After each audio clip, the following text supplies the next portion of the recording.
आदरणीय बंदे जी, गृहस्थ हम्म। जीवन को छोड़कर हम भगवान को नमन जाते हैं, त्रिरत्न को नमन जाते हैं। भगवान बुद्ध के धम्म विनय के अनुसार हम पबज्जा लेते हम्म। हैं।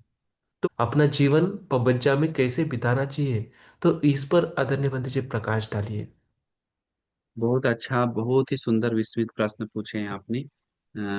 तो इसके लिए आपने पूछ रहे हैं कि प्रव्रज्य जीवन कैसे बितानी चाहिए हम लोग को। जी बहुत जी। अद्भुत प्रश्न है। हमको बहुत अच्छा लगा पूछे। इसके लिए हम आपको एक बात बताते हैं। बहुत सारे लोग आजकल भारत में, अभी एक भंते जी कल ही आया था, हमको बताया भंते जी हमको थेर कार्ड में आईडी कार्ड बना के दीजिए। हम बोले तो हमारे पास चिवर पेन है क्या आपने? बोला नहीं, श्रीलंका से आप मंगा दीजिए ना, आप तो पैरवी करके कुछ। हम बोले पैरवी मतलब हम घूसखोर करके पैरवी कर?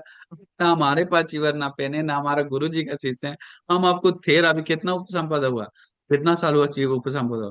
3 साल। बोला 3 साल में थेर हो गया क्या? नहीं नहीं, कोई केस मुकदमा चल रहा है तो उसमें थेर लिख दिए तो थेर का कार्ड खोज रहा है। हम बोला अरे बुद्धू जैसा काम करने वाला, ये क्या मजाक चल रहा है? बोलो थेर और भिक्षु सब एक ही करके तुम जो केस मुकदमा में लड़ना है लड़ो, लेकिन इधर मेरे पास मिलेगा नहीं कोई कीमत पे। गुरु बनती दे देंगे आपको, आरती उतार के करके हम बोल दी। तो ऐसे लोग सोचता है, तो यही हम बात ऊपर वाला बात बता रहे हैं। तो थेर, थेर का बात छोड़े, प्रवज्ञा लेते हैं हम लोग क्यों? ये बहुत गहरा से सोचना चाहिए। सब दुख निस्सरण निब्बान सच्चीकरण अत्थाय एतं कासावं गहित्वा, पहले दत्वा बोलता है। एतं कासावं दत्वा पब्बा जेत मंग बनते, सभी दुखों से मुक्त होकर निर्वाण पाने के लिए मुझे प्रवज्ञा कीजिए, हमको चीवर दीजिए करके बोलकर ही ले सकते, नहीं तो नहीं ले सकते। वो प्रवज्ञा कहलाता ही नहीं। प्रवजित लोगों के लिए सब दुख निस्सरण बहुत इंपॉर्टेंट है। दूसरा कारण है प्रवजित लोगों के लिए, एक और प्रश्न है। प्रवजित लोग चार अरसत्य को बोध करने के लिए, उत्तम निर्वाण पाने के लिए, भगवान बुद्ध संयुक्त निकाय में बोलते हैं जो कोई लोग अतीत में, वर्तमान में और फ्यूचर में रियल रूप से पब्बज या श्रमण बनता है, तो वो श्रमण चार अरसत्य बोध करने के लिए ही बनना पड़ेगा, नहीं तो श्रमण रियल भिक्षु नहीं कहलाएगा वो। तो इस मतलब चार अरसत्य बोध करने वाला ही श्रमण कहलाता है। ऐसा बताते हैं तो आजकल लोगों के बारे में बात क्या है? देखिए, भगवान बुद्ध में सिखाते हैं भिक्षु लोगों को कि सबसे पहले प्रवज्ञा होने के बाद हम लोग को जीवन आगे बढ़ाने के लिए सबसे मेन है सील के बारे में सीखना चाहिए। हाँ, सील ही लोगों को पीड़ा देता है, सील ही लोगों को जीवन छोड़ के चलवाता है, और सील ही लोगों को भिक्षु जीवन को अपमान करवाता है। तो इसीलिए सबसे पहले देखिए, शुरू शुरू में भगवान बुद्ध के शासन में सील नहीं था। 20 साल तक सील नहीं था। 20 साल के बाद वो सील बना, उपसंपदा सील। क्योंकि भिक्षु लोग जो लक्ष्य था वो लक्ष्य से भटकने लगा, जिसके कारण वो लक्ष्य पे लाने के लिए भगवान बुद्ध बैरिगेट लगाए, एक दो साइड से बंद करवाएं कि सीधा देखते हुए जा सके, इधर उधर ना भटके। उसके लिए में सीमा बांधे, लिमिट बांधे, तो उसको बोलता है सील। तो कोई तोड़ता है तो वो में, तो मेन विचार से हटने का ना, तो इसीलिए हम लोग सोचना चाहिए सील बनाने के लिए भगवान फिर पारा जी का चार संगादि से 13 निसगी, और 30 निसगी, और ऐसे 227 सील है। और 92 पाचिती, सेकिया 75 पाटी देशनी, ऐसे टोटल 227 सील है। वो 227 सील तो बताने में भिक्षु में ऐसे नहीं बोल सकते। हाँ, पारा जी का चार आदि, तो वो सब बहुत अमेजिंग सील है।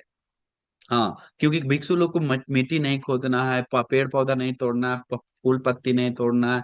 और भिक्षु लोग को एक कांच सीवर पेन के से खुला हाथ से नहीं जा सकता है बाहर। हाँ, में भिक्षु लोग में बहुत सारा है, कूदते हुए नहीं जा सकते, इधर उधर देखते हुए नहीं जा सकता है। हाँ, 12 बजे के बाद नहीं खा सकता है। हाँ, कुछ बहुत सारा है नियम, जो आजकल हंसना आता है देख देख कर, लोग को पता नहीं। हम्म। बहुत सारा नियम है जो भिक्षु लोगों को, बहुत सारे लोग सुनेंगे तो विस्मित लगेगा। कैसे खाना का चाबुर चाबुर नहीं खा सकते, चाट के नहीं खा सकते हैं। हाँ, माँ बोल कर नहीं खा सकते हैं।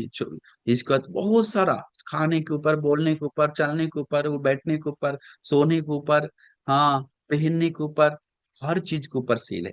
अब बात रहा आगे के ऊपर, तो भिक्षु लोग का सील को चार कैटेगरी में बढ़ता है। वो हमेशा मन में डाल लीजिए, चार कैटेगरी क्या है। तो एक सील है पातिमोक्ष संवर सील, जो 227 सील को कहा जाता है। वो पातिमोक्ष संवर सील 227 सील को कहा जाता है। हाँ, दूसरा भिक्षु लोग के लिए जो निर्वाण के लिए ले जाने वाला सील है, उसको बोलते हैं इंद्रिय संवर सील। जो आंख, कान, नाक, जीव, शरीर और मन को संवर करना, भगवान बुद्ध बताए इस सील के रूप में देखते हुए जाओ। असंवर हो रहा है तो सील, ये सील टूटने के बाद ग्रहण करना नहीं, असंवर ऐसे हो गया तो फिर उस सील, उसके जरिए वो सील टूटेगा, भगवान बुद्ध बोले। तो इसलिए इंद्रिय संवर करना एक सील है। हाँ, सील को पारिशुद्ध सील नहीं बन पाता, इंद्रिय संवर नहीं है तो। नेक्स्ट से दूसरा इंद्रिय संवर से आजीव पारिशुद्ध सील। आजीव पारिशुद्ध सील मतलब बहुत इंपॉर्टेंट है आजकल लोगों के लिए, भिक्षु लोगों के लिए, क्योंकि इसके बारे में किसी को पता ही नहीं, बहुतों को पता नहीं। आजीव पारिशुद्ध सील लोग तोड़ ही रहा है आजकल, सब लोग। बाकी तो तोड़ रहा है, ये भी तोड़ टूट रहा है लोगों से। क्या आजीव का पारिशुद्ध सील क्या होता है? जीवन बिताने के लिए गलत काम नहीं करता है। कैसे?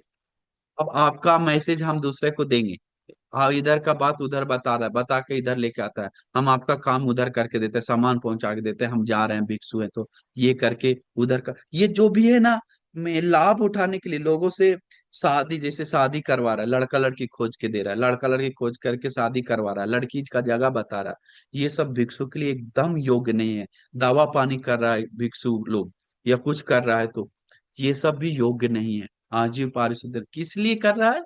मतलब खाने के लिए, पीने के लिए, जीवन यापन कर, करुणा मैत्री से करना अलग है एक थोड़ा।